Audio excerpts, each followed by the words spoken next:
Well, good morning, everyone. I want to welcome you to part two of our series called Hope in the Dark. We're taking a look at the book of Habakkuk. Here's what's going to happen today. Steve was correct. I'm going to invite Heather to the stage in a little bit, and she's going to team preach with me, and that's exciting. And then number two, here's what we're going to do. We're going to look at what takes place in the beginning of chapter 2 together, and then we're margining some time at the back end of the service, and we're going to sing a couple songs, and hopefully that'll be a time for you, that'll be a time for me, maybe to interact with God and what He puts on our hearts together as we move through this. Now, here's the thing. I realize that this series, Hope in the Dark, it's a little heavier than most. It's a little bit more emotional than most. My son, last week, he told me, Dad, I was looking around, and there's quite a few people that were teared up over this. And it is true. It's a little heavier. Let me just say this. You're among friends today. And in this zone, ugly cries are allowed. Is that okay with everyone? Raise your hand if you've ever had an ugly cry moment in your life. Raise your hand if the person next to you has ever had an ugly cry moment in their life. There we go. We got all the guys called out as well. One of the things I love about the book of Habakkuk is he is extremely honest with God. He's in a ton of pain. He's deeply frustrated. He's agonizing over a lot of things. But he's very real with God. He's very honest about his emotions and his problems and his questions with God. And I hope that today God will give each of us grace to do the same with him. Hope in the dark. What do you do when you hit a spiritual wall? What do you do when you find yourself in a valley and you have unresolved questions, you have unresolved fears, you have unresolved conflicts? What do you do when you want to believe with all of your heart that God is good, but you look at your life and it is not so good? That's what we're talking about over these few weeks as we're in the book of Habakkuk. Habakkuk has 3 chapters. Chapter 1 was all about questioning, all about Habakkuk questioning. God, I know you can help us, but you're not. God, there's injustice everywhere. Why are you not intervening? God, life does not presently seem fair. Where are you? It's about questioning. Today we're in chapter 2, and chapter 2 is about waiting. Questioning is difficult, but I would propose to you today that sometimes waiting can be even more difficult. Chapter 1, questioning. Don't walk away from God in chapter 1. Chapter 2, waiting. Don't run away from God in chapter 2. If you missed last week, let me give you just a little bit of the context, the footing for the book. Habakkuk in the Old Testament is a minor prophet. He lives and writes about 600 years before the birth of Jesus. And in Habakkuk's day, he's a very unique prophet. The function of a prophet in the Old Testament was that prophets would hear from God and they would speak to the people on behalf of God. But Habakkuk flips the script on that. He's very unique. And what Habakkuk does is Habakkuk actually speaks to God on behalf of the people because Habakkuk is frustrated. Habakkuk is confused. In fact, Habakkuk is upset with God. So what's happened in Habakkuk's day? Well, in Habakkuk's day, one of the things that was happening, and happening a lot, was sin. And so sin had really begun to tear apart the nation. When you look at the nation of Judah, in so many ways, God had tremendously blessed them. They'd experienced His blessing, His nearness, His closeness in dramatic ways, in personal ways. But in Habakkuk's day, there was a great moral decline. And in Habakkuk's day, he looked out on the landscape of his generation, and what he saw was corruption. What he saw was injustice. What he saw was the poor being taken advantage of. What he saw was a lot of wickedness all around him. And he turns towards God as he knows that he and others are suffering greatly in his nation. And basically Habakkuk says, God, why aren't you doing anything about our situation? God, don't you have eyes to see what is going on right here? Where are you? Why are you absent? Why are you not intervening? You could be, but you are not. And God tells Habakkuk in chapter 1, he says, Habakkuk, I'm about to do something in your day. If I told you, you wouldn't even believe me. In fact, you're going to be utterly amazed at what I'm about to do. And at that, Habakkuk probably brightened up, probably said, oh my goodness, God's about to be on the move. God's about to do something great in our day. God's about to turn the story of our tragedy. He's finally going to answer our prayers. And then in chapter 1, God tells Habakkuk, he says, Habakkuk, I'm about to raise up the Babylonians. I'm about to raise up the Babylonians, and the Babylonians are going to bring judgment. They're going to carry it out on your people. In time, they will be judged, but they are first going to bring judgment on the nation of Judah. And Habakkuk is beside himself. This doesn't make any sense to God or to Habakkuk. So chapter 1 is questioning. God, this doesn't seem fair. Why are you allowing this in my life? And chapter 2 is about waiting. God, when? When are you going to fulfill your promises? Let me tell you a couple things that I'm waiting on right now in my life. I have a friend that's in our intentional discipleship small group, and he called me up a week ago, and him and I were getting together. I sat down with him at the 291, and he says, hey, Bart, I want you to know that we just got the report that my wife's cancer has come back, and they've given her 2 months to live. Sitting across the table at this friend who I've grown to love in this past year and respect, and he lays out a pretty heavy burden. What am I waiting on? Well, I'm either waiting on God to miraculously, and it will take a miracle at this point, to miraculously heal his wife. And I'm also waiting on God, if he chooses to bring her home, I'm waiting on God to pour out his comfort in abundance upon this family as they walk through this season of life. I'm waiting. I can think of another friend. I'm waiting on a pastor friend of mine. Him and I have done ministry as pastors together in some way, in a lot of conversations over the last 10 years. Well, a little while back, a year or two ago, he resigned from his pastorate position. And this young man, well, he's about my age, but when he came into the ministry, he was transformed deeply by God. He was into drugs and alcohol and addiction up to his neck, and God delivered him in a miraculous way and launched him into a life of ministry. He resigned his position, and just recently, about a year and a half ago, he called me and said, Bart, I've gone back to my old ways. I just spoke with this friend 2 times this week. 2 times this week. We're trying to get him into a place right now. I'm waiting. I'm waiting on God. I know that there's so much potential in this young man's life. I know that he will do great things with God and for others. But he's got to get past this season. He needs to break through this addiction that's coming back strong in his life. I'm waiting on God. There's so many moments that have been difficult in the last 2 months in particular. Maybe that's why God had us to go through this series. He has perfect timing. About 7 weeks ago, I stood outside a family's house in 9 Mile. And there was a candlelight vigil for a family in our community who had just lost their 2-year-old son who slipped through the ice. Right here in 9 Mile. Looking out on a group of people like this, singing songs, trying to comfort the family, leading in prayer, I'm waiting. Every morning, my alarm goes off at 8:50 in the morning. I'd never met the family before this moment in life. Some of you know who they are. Every morning, my alarm goes off at 8:50 to remember to pray for them. It's 50-something days now. And every morning, I try to pray for them. God, I'm waiting. I'm waiting on you to pour out hope. I'm waiting on you to comfort a family. I'm waiting on you to turn the script of darkness and gloom and desperation and to fill it with your peace, with your hope, and with the warmth of your love that can transform. What do you do when you're waiting on God? What do you do when you're stuck in life? What do you do when you're hurting? That's what I want to talk with you about. That's what Heather and I are going to talk with you about today. Here's what we're going to do. If you have a notes page, 3 things I think that we're going to learn together today from Habakkuk. What do we do when we're hurting? On your notes page, would you jot down number 1? First thing we're going to see is that Habakkuk listens to God. Number 1, we listen. We listen to God. Verse 1, chapter 2. Here's what we read at the start of Habakkuk chapter 2.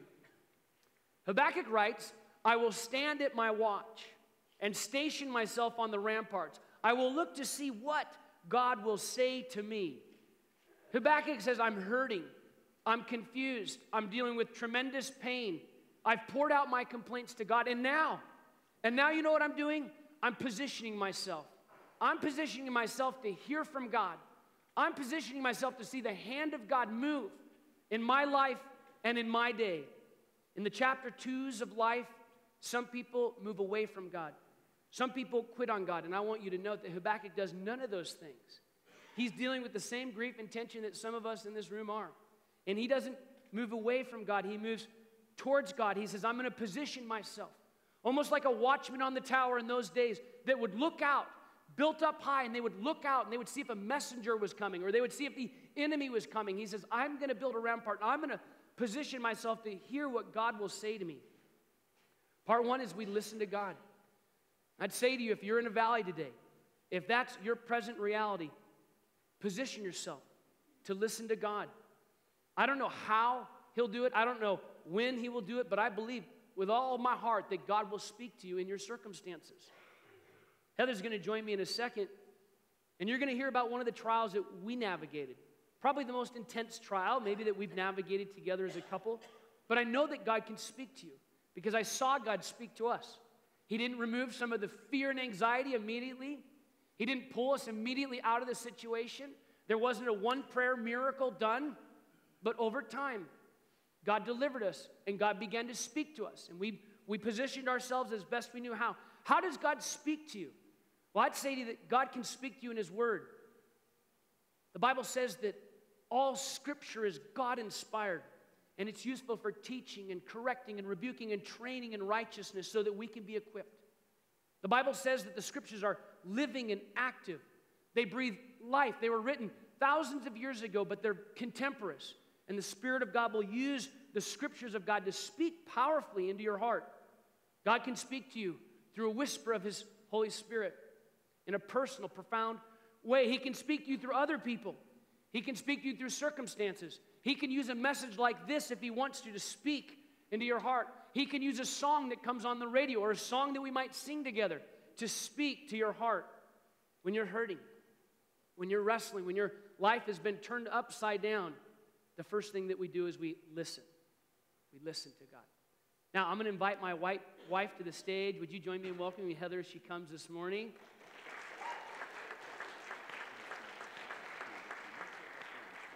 So my wife is one of the more emotional people that I know, in a good way. The over and under on her crying is 6-1 if you want to take those betting odds today. But I want to just ask you, Heather, with what we walked through together, would you just share a little bit about the trial? And yeah, I'll turn that on for you. You bet. I am your husband. Let me help you. I'll open the door. Oh, it's beeping red. Oh, there we go. All right. Ooh, does red mean the battery's dead? Watch this. We're gonna do this. Okay, great. Share with us. All right. This morning, one of our kids, they've walked in on me this week into the office as I've been looking back through our journals, my journals, and I've just been crying, and they're like, "What's going on with Mom? Is she okay?" And this morning, as I walked out the door, one of our kids is like, "Mom, I have a song recommendation for you. Listen to this song, Confidence, before you go to church." So I listened to it on my way here. It was sweet. But yeah, I guess our story started, we met in 2000, or we got married in 2006, and a year later, we decided we'd like to have a baby. So we got health insurance, and the next month we found out we were pregnant. And it was fast and exciting. And that summer, we began doing a bunch of sports camps, and I was just going in for my routine blood works, and my blood counts weren't normal. They were dropping, and my white blood count, my platelet levels kept going lower and lower, and so they weren't quite sure what was going on. So I started seeing some specialists, and they actually diagnosed me with lupus, and that was on a Wednesday. And that same day, I had a doctor's appointment with an oncologist, and they were worried about it, so they did a bone marrow biopsy, and I was with my mom, and my mom was sobbing because it's kind of like getting kicked in the back with a horse. It was a painful thing, and then that Friday I was going in to get the results, and so since they diagnosed me with lupus, I wasn't really worried about it, so I brought my mom back to the Friday appointment with me, and Bart was finishing up a sports camp, and I went in and with my mom, and the doctor had us sit down, and he's like, "Well, I have some bad news. It's leukemia, and we think it's the type that kids usually get. We have to do some further testing, but in kids, it's really curable. It's like 80%, and side note, I just found out like a year ago, I think they came up with a cure for leukemia, the type that I had, for kids, which is awesome. But for adults, the prognosis was like 30%. He said, you have about a 30% chance of living. You're pregnant, that doesn't help, so it's probably less than that." And this doctor didn't have great bedside manner, so I was like, okay, I'm gonna die. And so it took a little while. I just remember looking at my mom and like, is this real? It was hard to even process it. And I just remember my face kind of went cold, and I thought, I don't even know what to do right now. And it hadn't really sunk in. And so it was just a really overwhelming moment. And I didn't even know how to process it exactly, but the doctor called Bart and had him sit down and told him the news, and we drove home, and he said, usually when people get this diagnosis, we send them directly to the hospital and start chemo that day. But since I was pregnant, and I had a little bit of wiggle room still in my blood work, maybe because I was pregnant, they caught it early. Leukemia is a little different. You either have it or you don't. It doesn't come in stages. But anyways, it was a crazy journey to our pregnancy, to the beginning of our pregnancy. And during that time, I don't know why I have notes because I've told this story so many times, but I don't usually tell it in front of a group. I think that was just a season where we were really desperate for God. We just cried out to God. We literally laid in bed and just cried for 3 or 4 days straight. It was so overwhelming and scary. We just met each other like not that long ago and finally began this journey of marriage and got pregnant, and then it was just all shaken upside down. And so maybe I'll stop with that for right now. Good, thank you. I remember that day when the doctor said, hey, gave me the diagnosis. I said, I don't even know what that means. What does that mean, like long-term prognosis? And I just remember he said, well, straight up, it means she has about a 33% chance, 1 in 3 chance of being alive in 2 years. That was heavy.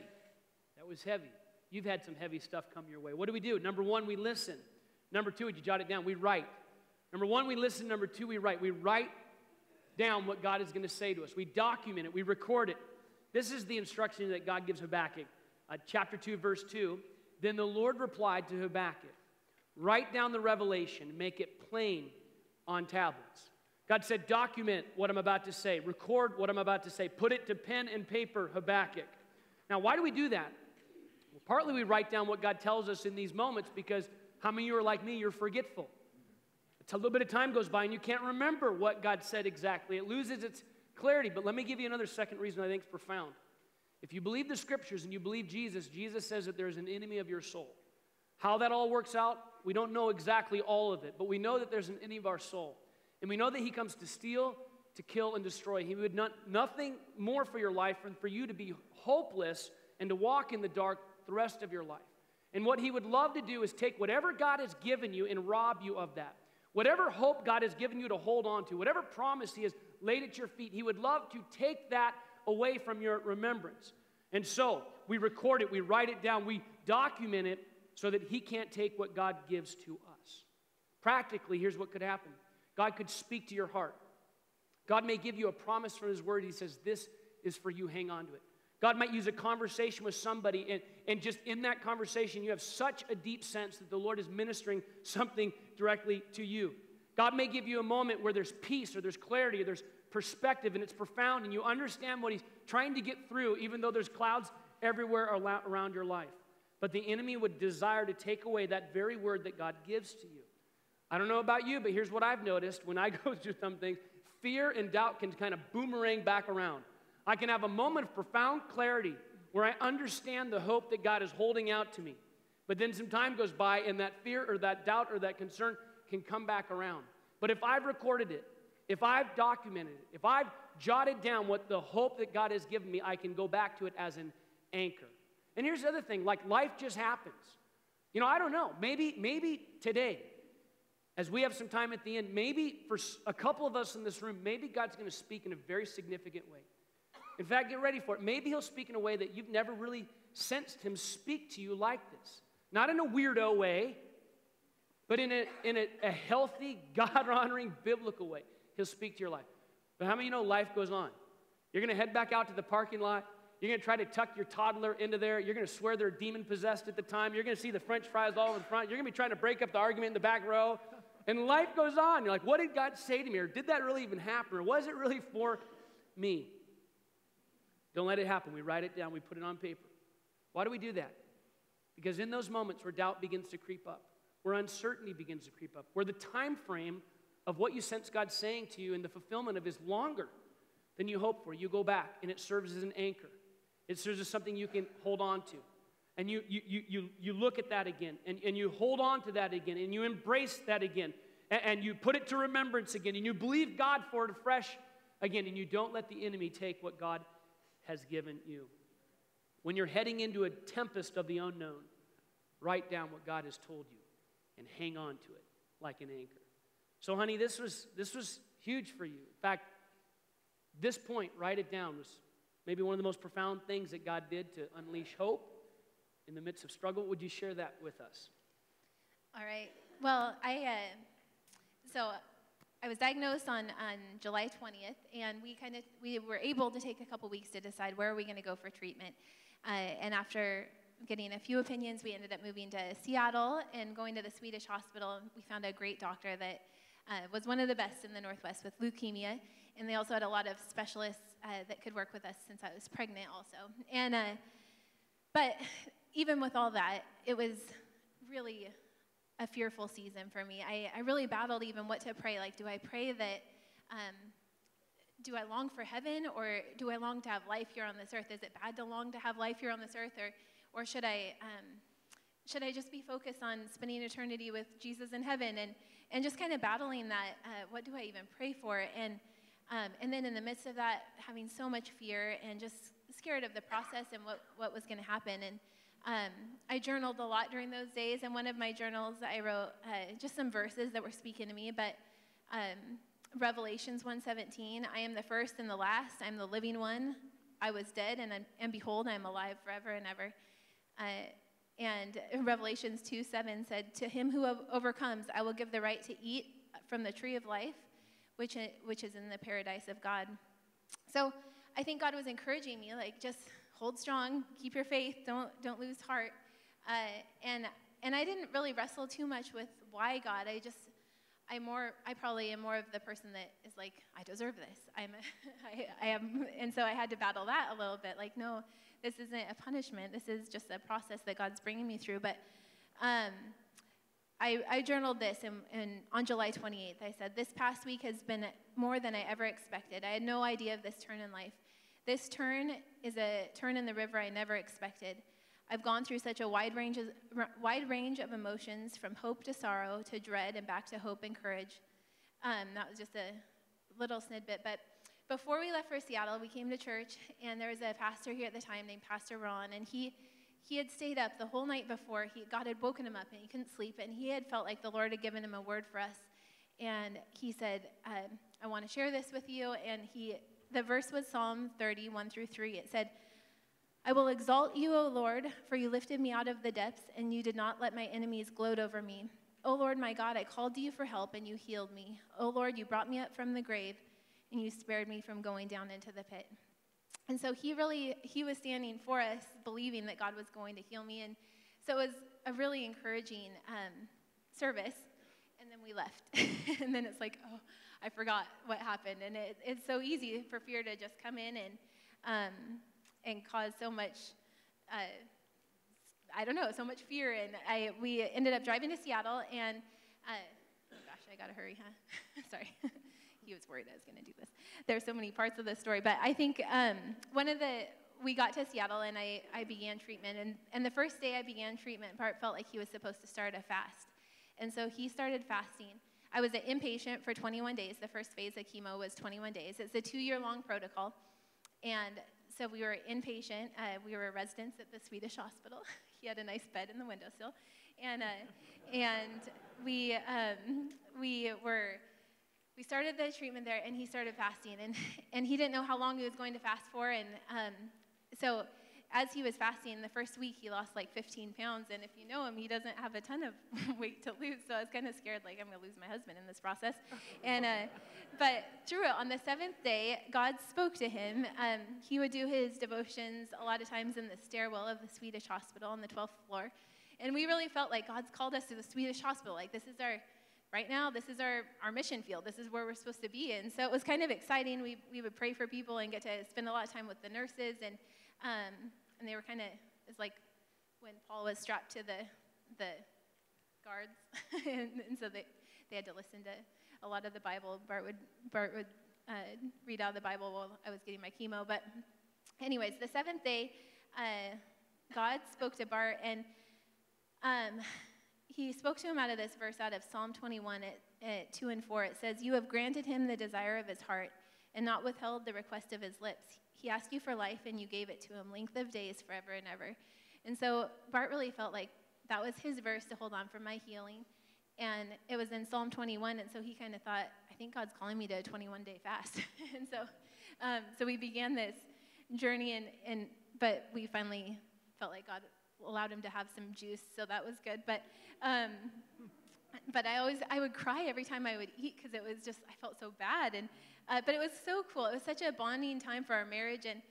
But these verses made such an impact on our life, just like with Habakkuk. It's like when you have something to hold on to and come back to and just be reminded of God's truth. And it's so easy to doubt sometimes in the moment. But on the last day of my treatment, the first phase, I think it was 5 phases of the 2 years. The first 3 phases were really intense, where your blood counts dropped to 0. And if you got an infection or something during that time, that's when you could die.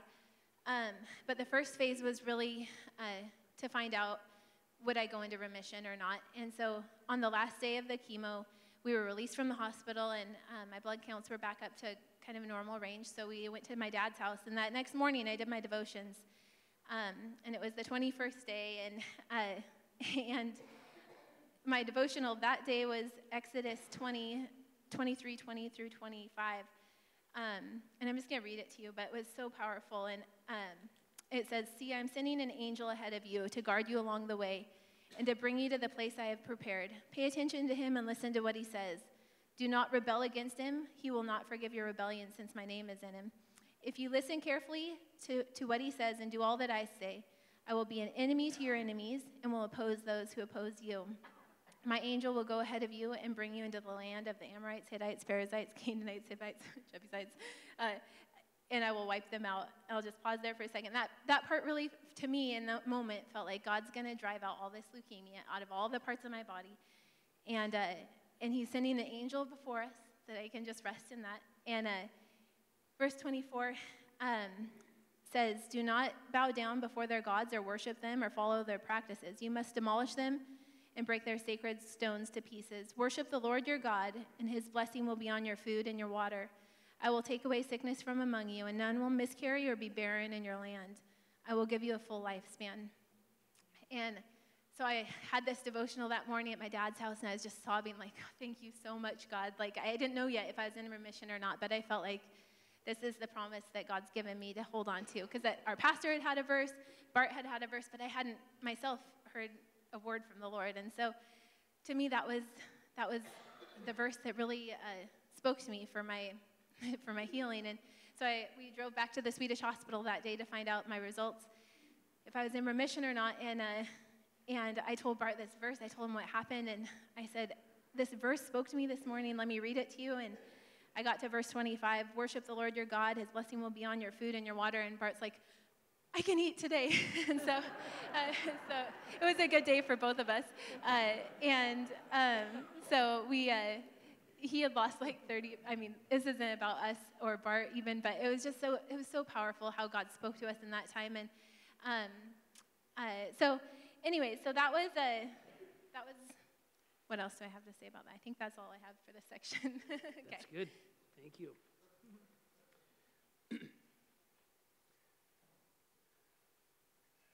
I remember being in the stairwell that day, and I'll just say this, because a lot of you are navigating a healing and health journey, and there's a lot about healing I don't understand.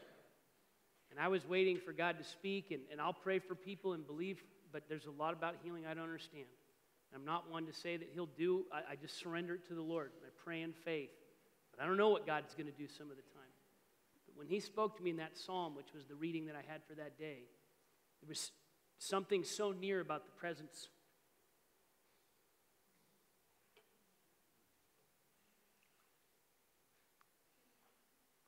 I'm going to lose the over-under here if I'm not careful. Something so near about the presence of God when I read that. And it wasn't like a normal reading where it was like I knew that God said, "Hang on to this. Write this down. Hang on to this." And there was still a long journey to go, but I felt like God had said, "Hang on to this. This is my word for you, son, to hang on to."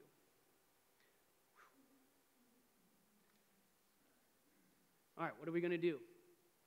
We're not going to cry. Number one, we're going to listen to what God says. Number two, we're going to write it down. Now, number three is difficult. 1 and 2 are hard, but 3 is difficult. Number 3, we're going to wait. We're going to wait. We're going to wait on God. So you listen, you write, then you wait.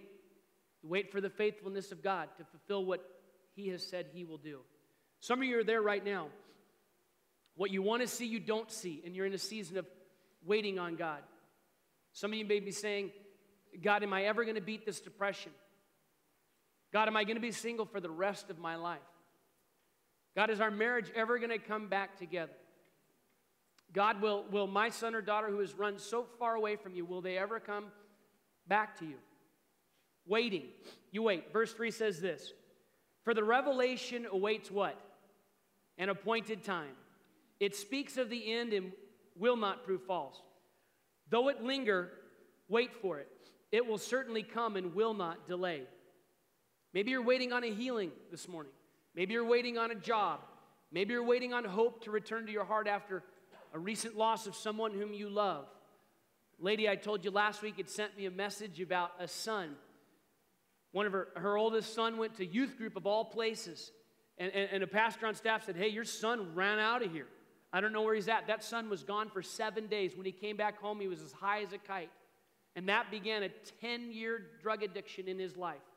And this lady, praying her guts out to God, she went total Habakkuk on God, waiting for God to bring back a son who was lost to drugs. And in that period of waiting, she read Philippians 1:6, which says, and I am certain that God, who began a good work within you, will bring it to completion till it's finally finished on the day when Christ Jesus returns. And here's what she wrote to me. She says, Bart, I knew that God wasn't finished with my son when I read Philippians 1:6. I'd recite that back to God I'd recite that back to my son whenever I saw him. I'd say it to myself over and over when I lay awake at night wondering where my son was. I screamed it out loud over and over in my car all the way to the hospital one day. But she held on to what she felt was God's promise for her son. She waited and waited and waited. She waited 10 years. And finally a day came, go figure, when her son turned back fully to Jesus. And the next thing she knew, not too long after that, he was heading out to Africa to serve in missions for 2 years. Amazing. For the revelation awaits an appointed time. Though it linger, wait for it. It will certainly come and will not delay. I love the Hebrew word that's translated for that appointed time. It's the word moed. It literally means the perfect, unstoppable timing of God. The moed of God, the anointed or the appointed time. When it's the moed of God, it's coming. It's like you wives that are pregnant, the baby is coming. And there's nothing you can stop it. When the baby decides he or she is a-coming, he or she is a-coming. Friends, if it's not God's time, you can't force it. If it is God's time, you can't stop it. When the moed of God, when the appointed time of God is coming, it will happen. Though it linger, wait for it. Though you're not seeing it, God's appointed time will certainly come. Honey, I think this was maybe one of the more difficult things, even though there was a revelation that we had recorded down, something we felt God had spoken to us, we still had to walk out the journey. Would you share that last episode with us? Sure. So the rest of the story, let me see if I can. Our printer is being crazy at home. Okay. Let's see. Well, that day we drove back into the hospital. The results, unfortunately, that day were inconclusive, and so we had to wait another week, and it was hard. It's always hard waiting, and I think that week we were able to come home to Spokane and pray and believe God that He was going to do what He said He was going to do, but still we had to wait, and we drove back to Seattle a week later, and I was in remission, and that was a great day. Ben was still kicking in my stomach, and so that was good, and so we were hopeful, and then I started the next intensive round of chemo. So we went back and moved into the hospital again, and we were there for another month, and we began that second phase, and it was broken up into 2 parts, and there was one drug in that second phase of chemo that was potentially dangerous to the womb, and it was amazing that God protected the womb so just incredible with all those hard drugs, but the second phase, halfway through, we had a week break, and we were going to go home. We had 2 baby showers planned, and I was so excited. I was so homesick, and so.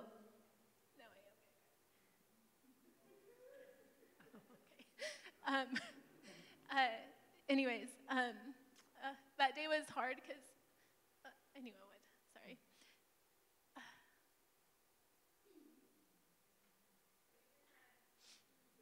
Sorry, I'm a crier. Now you're gonna see the ugly cry while I'm saying. Yeah, yeah, that's so true. This is not my. Okay, well, I'll pull it together. That day, I went in to have them check on Ben before we drove home to Spokane, and he was in distress. I was, my amniotic fluid was low. I had HELLP syndrome preeclampsia, which at that time they're like, well, this is super serious. Like, you might die from this. And I was like, I already have leukemia. Like, what else am I going to die from? And let me go home to Spokane. I'll be fine. And I was so focused on just getting home. I was really battling some, not depression, but just overwhelmed with life. And they're like, we're sorry, we can't let you leave. They put me in a wheelchair, and they rolled me into the hospital. And I was so mad. I was just crying, and like, they're overreacting. Who cares about HELLP syndrome? And that night, I don't know, if I finally started to recover and emotionally recover. And I think the next night was Saturday. Bart and I were playing some cribbage or something. We were playing a card game, and but Ben's heart monitor kept dropping, and every time it dropped, it kind of like panicked you, and all the nurses would run in, and then it would kind of climb back up. And the final time it dropped at like 7. Like 10 people ran in the room, and they didn't even say anything to us. Bart's like, are we doing a C-section? What's going on? Do we have time to call our parents? And so they're like, yeah, you have 5 minutes. So he called his parents and my parents, and they rolled us back, and they took Ben out that minute. Like 45 minutes later, Ben was born. I have a couple pictures, I think. Okay, there he is. You've probably seen these before, but he was so little. He was 2 pounds, 7 ounces. I was 30 weeks pregnant at the time. And so, anyways, he was such a miracle, though, that God protected him, and he took him out right at the exact right time. But then we had to wait some more, and waiting seems like the story of my life is wait. But I can relate a lot to Habakkuk. But I think that the next season, Ben had to be in the hospital for 78 days, and we just had to wait and hope he was going to be okay. But thankfully, he did really well, and he was released on December 31st, and we were able to drive home and leave Swedish once and for all and go back to Spokane. I could continue my treatment there. And we lived with an amazing godly couple during that season in their basement, Dan and Lynn Coons, and they still are amazing. And she had spoke to me this verse on September 14th, and she said, I feel like God's telling me to tell you this. I am so confident of this. This is Psalm 27. I am so confident of this, that I will see the goodness of the Lord in the land of the living. Wait for the Lord, be strong, and take heart. And so I stood on that. Even with the verses that God had spoke to me, it was like, remember what he spoke to us. Just hang on to those passages, write them down. I had a sweet friend that brought me a container of rocks and said, write down all the promises of God, write down what he's done, and look through these rocks and remember what he's done for you. And so I guess with all that said, I was in remission, and I've been in remission now for 12 years, almost 11 and a half. Just went in this week to have another blood work. I still go in every 6 months by choice because it just helps me not be fearful.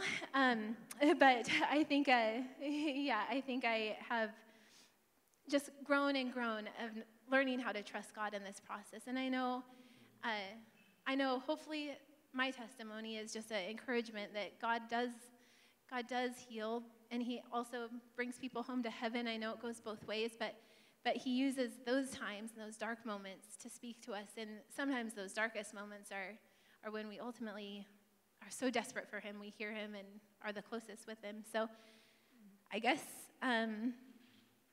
that's my story. Good. Let's give Heather a round of applause.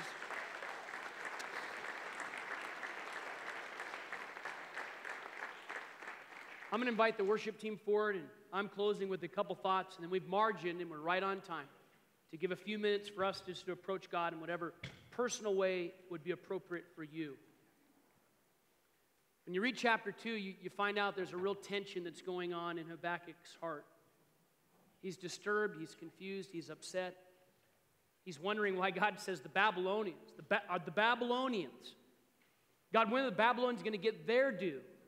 And God promises, in fact, there's like 5 woes to the Babylonians in chapter 2. God says, oh, theirs is coming as well. But then in verse 20, I just want to turn our attention quickly before I close. Habakkuk says something that's very important. Almost like he's reminding himself of the God he knows and the God who is still in charge, even when chaos seems to be the reality around him. He says in verse 20, Habakkuk 2, but the Lord is in his holy temple. But the Lord is in his holy temple. Now, through the lens of a Jewish person, what that meant is God is still here. God is still sovereign. God is still control. Even when I think things are out of control, the Lord is in his holy temple. Habakkuk was saying, God, even when I don't get it, even though I don't think things are set the way that they should be, I'm reminding myself that you are still in your holy temple. No matter what I see, God, I choose faith. No matter what I feel, God, I choose faith. In fact, the most popular verse that's picked up on the New Testament is Habakkuk 2:4, the righteous will live by faith. And Habakkuk is saying, I will worship you, God, in your holy temple before I see you move in my generation. I will praise you, God, in the hallway before you open the door. And I'm going to suggest to you and I today, here's our moment. Here's our moment to come before God. If you remember, the name Habakkuk means wrestling and embrace. We're wrestling sometimes. Some of us are wrestling today. God, I don't understand what's going on in my life. I don't understand why things are the way that they are. We're wrestling. But yet, God, I trust in you. Yet, God, you are good and faithful even when I don't understand how it's all working out. So we're going to invite each other. Would you stand with me? We're going to invite each other in these moments to come before God just as we are. I've cried. Heather's cried. You don't have to cry. We've done it for you. But if you want to, be honest and express yourself in whatever way is real for you, whatever way is genuine for you. God is always looking for the genuineness of your heart coming to connect with his heart.